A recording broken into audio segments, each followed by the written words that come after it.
Hello, it's Philip Taylor speaking from Richmond Green Chambers in London. Today I'm looking at a book on trademarks which has come to us from Jordan Publishing. It's an important book and I think very relevant today because of what is happening both within the United Kingdom and elsewhere concerning our membership of the European Union and the overall impact of global legal matters. Now, the book is called Trademarks. It's this book here. It's Law and Practice. It's now in a 4th edition and it's been written by 3 people, Alison Firth, Gary Lee and Peter Cornford. It's also available as an e-book. Now, my wife Elizabeth and I have talked about the book and we've given it as a review title an important short paperback from Jordan's on trademarks in 2016, whilst we watched the early effects of Brexit with the Court of Justice acting as a persuasive authority in future. Bit of a mouthful that, but I think you'll get the general idea when we look at the book. Let's look at the book first of all. It's a paperback. It's not very long. There we go. You can see it's a nice green cover. There is the spine and then there's the back and there's some detail on the back. You see the little sign there for the ability to get it as an e-book. Now there is the detailed index. We're talking of just under 400 pages, just over 400 pages in fact. The index is actually lists paragraph numbering, so that's how you actually find things in the book. At the front you've got the front page there, and then after that, that's the main front page. And Professor Firth is well known probably to many of you. Then there's a very nice dedication which I always like to show there. Then you get to the book itself. The preface is well worth reading because it sets out what has happened in recent times, and we're talking about the law as at the 29th of February 2016. Then there's some biographies about the authors, then the table of cases, and then after that you've got the table of statutes. Guess what? You've then got, after that, says he trying to find them, you've got actually the statutory instruments, only a few of them. Then you've got the table of European and international material. Now, as I said before, and it's in the title, the problem we've got at the moment is I'm recording this in the late summer of 2016, where the decision to leave the European Union has been made. So there are going to be a lot of changes. So this European material is directly relevant at the moment. For how long, I don't know. I suspect a lot longer than we think. Then there are the contents section there, and you can see the chapters and the details are quite helpful if you're looking for anything specific as we run through. There are 16 chapters in total, and then at the back you've got an appendix which has got useful web links, and then the index itself. Then there's the structure of the book. Chapter 1, you see a lot of footnoting, which you can see there, and you've got this paragraph numbering, which of course is very helpful because it means you can find things. So running through the book, there we go, that's the centre of the book. Then at the back you've got this, as I say, this useful list of web links at the back, because it's very much a 21st century book dealing with the whole very important subject, very interesting subject of trademarks. Now this is what we say about the book. The law and practice relating to trademarks holds great fascination for many lawyers, and it's a subject area which many people have little detailed knowledge in reality. And of course they don't really understand the subject, especially in the European context. So this book is refreshing because I find it very easy to read. It's most useful to have, of course, this new edition of Trademarks, brought to us by Professor Alison Firth and her colleagues. I mentioned Gary Lee and Peter Cornford, and they came together to produce it earlier this year in 2016.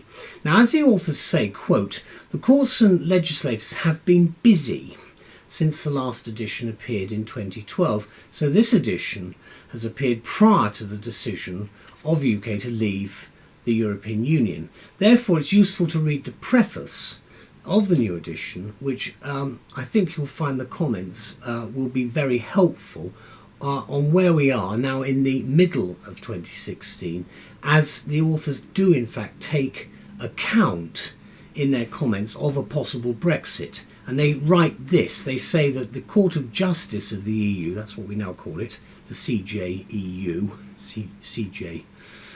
EU, has been developing its jurisprudence on the functions of trademarks and on the identification of autonomous concepts of EU trademark law.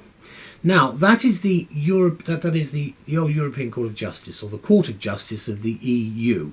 Now, this is where the problem starts, because this court is the one where, because of the issue of sovereignty, the substantive area of law, which would go all the way up to that court for a final determination, will presumably be cut off, so that that court will then become persuasive, and we will revert back to the Supreme Court of the United Kingdom as the final decision maker for our own laws. That is what I understand will happen in the not too distant future, but we shall wait and see.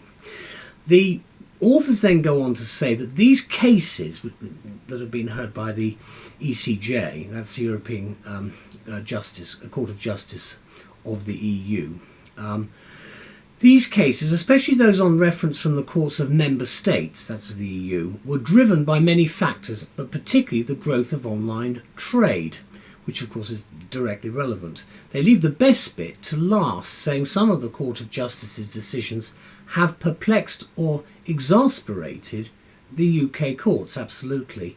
And we've added, in fact, in the review an exclamation mark because of the events of the 23rd of June 2016.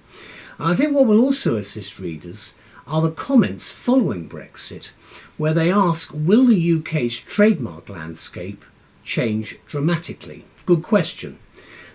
This is their answer, which we feel helps the practitioner. Quote, Brexit would certainly generate the need to file or designate national registrations to replace protection currently conferred by Community/European Union trademarks, both for the United Kingdom proprietors and users of the Madrid system for the international registration of marks. So that's basically where we are. They go on to say that the trademark proprietors who have exercised caution about abandoning national rights in favour of seniority claims under the European Union system would have reason to be glad. So you can see the basic view from that. And they comment that the courts and litigants might relish the freedoms to not follow the more Delphic rulings of the Court of Justice.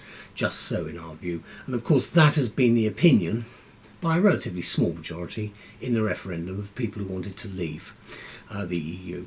And we found therefore that their concluding comments extremely positive and helpful when they write that there would be more freedom for Parliament to fashion new legislative defences to infringement. Exactly, so that's bringing it back to what we are member state, of course, at the moment of the EU, but that will bring it back to our British Parliament to make the final decisions. And the authors submit that the UK trademark law that we have would not necessarily diverge widely from its current path, because draft EU trademark law formed the basis of the WTO TRIPS text in relation to the registration of marks and the scope of the protection conferred, adding that this does not, of course, include the defences. So you can see at the moment that I suspect in the much longer term we'll be looking afresh at where we are, but I don't expect to see too much change in this area immediately. Finally, the editors and authors assert that the UK would probably join other Commonwealth countries in looking to the Court of Justice as persuasive authority on many matters. And whatever happens, there will be significant further developments. And that, I think, is the key to this.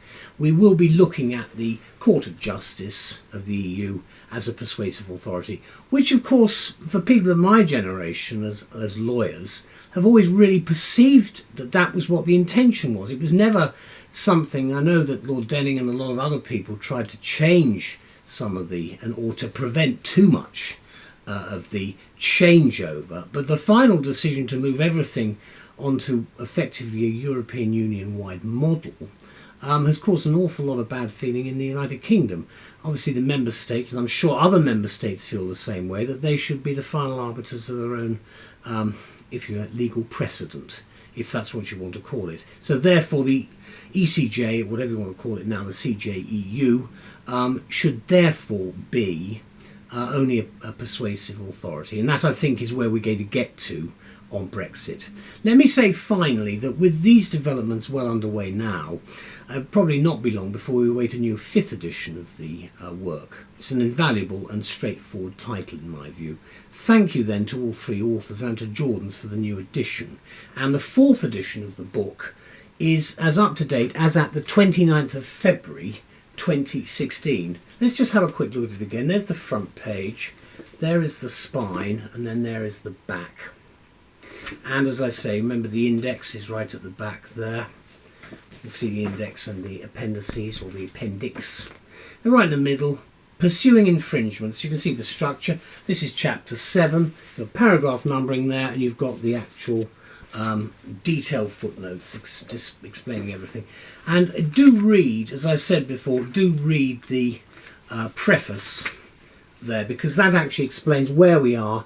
And they did hedge their bets, frankly. I think Professor Firth and the team did decide to hedge their bets a little bit, because we didn't know what was going to happen. I was Remain man, and I was a bit surprised by the result. But there we go, that's the way it is. Thank you to everybody concerned. A special thanks to Jordan. Said before, we can't do this work really without your excellent assistance, so thank you so much, and thank you to everybody involved in this excellent title. Bye-bye.